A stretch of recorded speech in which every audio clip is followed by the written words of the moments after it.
kailangan meron kayong kardina. Meron kayong kardina. Dapat yun ang pinagsisitihin nyo. Dapat kayo ang unang mag-isip. Okay. Alam niyo ba kung kayong mag-asawa ay... Hindi po ba ako? Alam niyo ba kung bakit mayroon kayong hawak na kandila?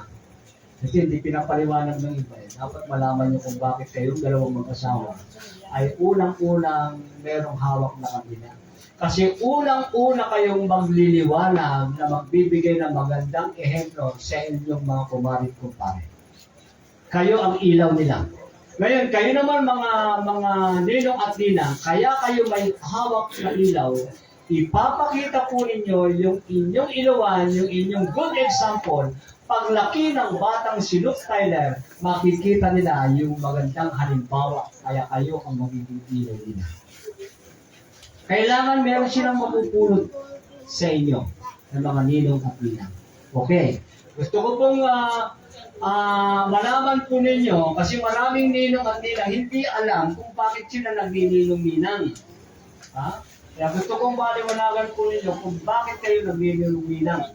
Una-una, ang tunay na tungkulin ng ninong at ninang ay maging isang gabay o ikalawang magulang sa magiging inaanak mo ninyo. Ulitin ko po ha, ang responsibilidad ng isang ninong at ninang ay isa kayong gabay at ikalawang magulang sa mga magiging inaanak ninyo. Kayong mga ninong at ninang, hindi lamang kayong ninong at ninang pag-araw ng Disyembre o araw ng Pasko. Tandaan ninyo ha, mga magulang, ituro ninyo sa inyong mga anak na paglaki nila ay huwag po ninyong tuturuan sila na magmamano ng tuwing araw ng Pasko. Ituro ninyo kayong mga magulang, paglaki ng inyong anak, dadalawin nila, lalong-lalo na kung may sakit, hindi sa araw ng Disyembre. Huwag ninyong ituturo sa inyong anak na magmamano ng tuwing araw o buwan ng Disyembre. Intindido ba? Kasi hindi sila bangko. Ha? Hindi sila bangko. Okay, alam niyo na, no? Sa halip, alalahanin ang kadenang magdurugtong sa inyo hanggang sa paglaki ng mga anak. Kaya kayong mga ninong at ninang, kung sakali, dalawin naman ninyo yung inyong mga inaanak, hindi araw ng Pasko. Para maiwasan natin yung mga ganong pangyayari. Dalawin kasi yung mga ninong, nagnininong-ninang lang dito, sa araw na ito. Pagkatapos wala na, hindi na nila nadalaw yung kanilang mga inaanak. Responsibilidad din yan, ha? Agree or disagree? Ay, parang hindi ako kumbinsido. Parang ang hila. Agree or disagree? Agree. Dadalawin niya yan, ha?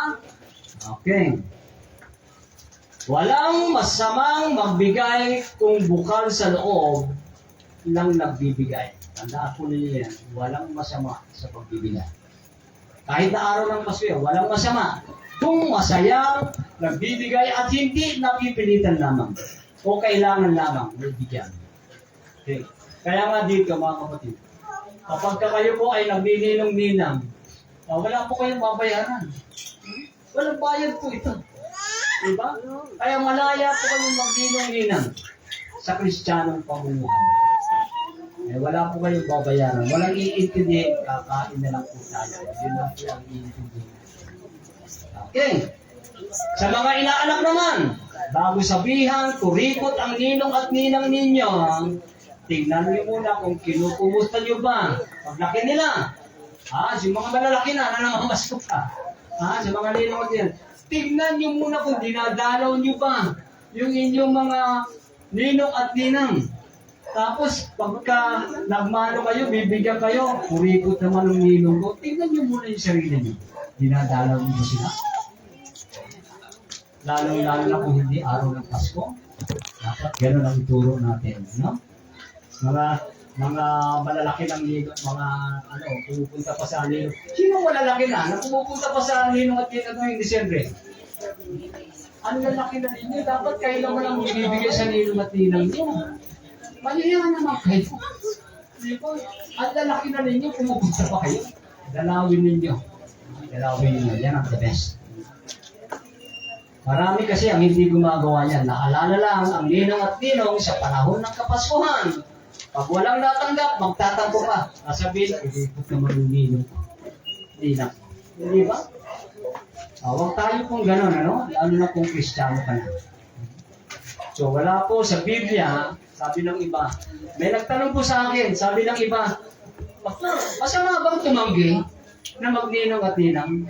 Alam po ninyo, wala po sa batas. Wala rin po sa batas ng Biblia na pwede kang na masama ang tumanggi sa pagiging ninong at ninang. Ito lang po ang gusto ko pong ipaalam sa inyo at ipabot. Kung talagang hindi mo kaya maging responsible na ninong at ninang, pwede kang tumanggi. Hindi po yan malas. Wala po yung sinabi sa Biblia na hindi pwede tumanggi. Pwede kang tumanggi. Lalong-lalo na kasi responsibilidad mo yan eh. Kung hindi mo kayang tumayo bilang pangalawang magulang, huwag kang tatanggap ng pagiging ninong at ninang. Intindihan ba? Naintindihan? Okay. Alam ko po, naintindihan niyo na po yan, ha? Maliwanag po ba? Okay, ganito. Ang ating pong akala niyo, wala kayong susumpaan. No? Ito po naman yung atas sa mga ninong at ninang. Sasagot lang po kayo ng oo o hindi. Ano? Opo o hindi po.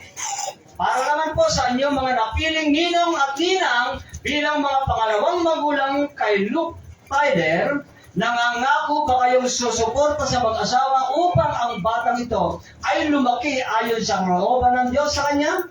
Oo. Okay, very good. Ha?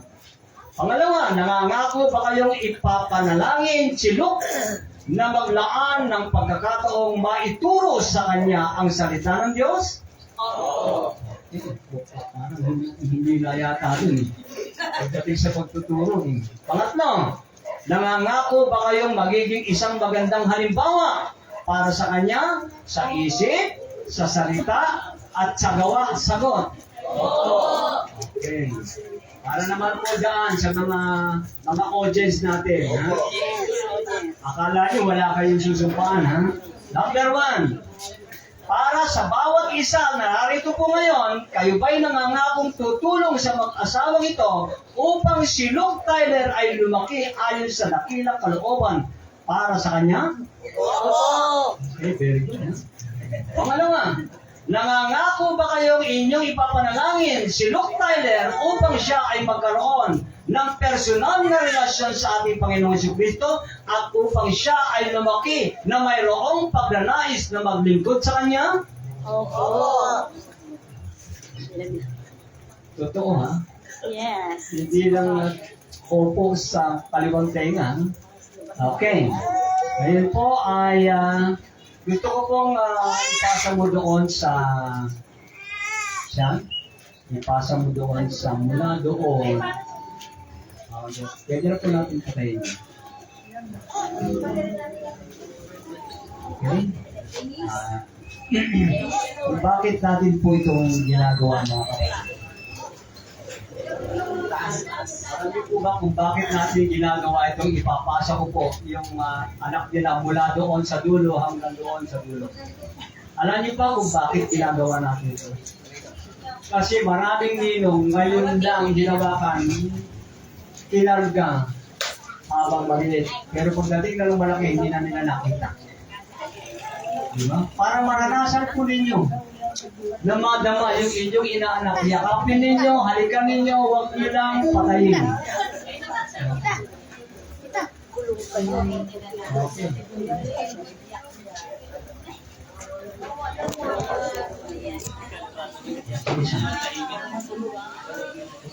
Pinanduga ko. Pinanduga ko ng tulong. Bye.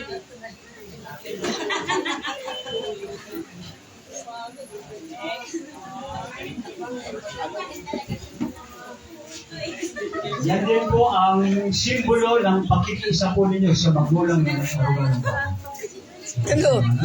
Ano ba yan? At peace. Yung iba kinukurot eh, para maingay daw. Hindi uso yun. Pagdating sa dulo. Tawad siya. Bakit kaya kasi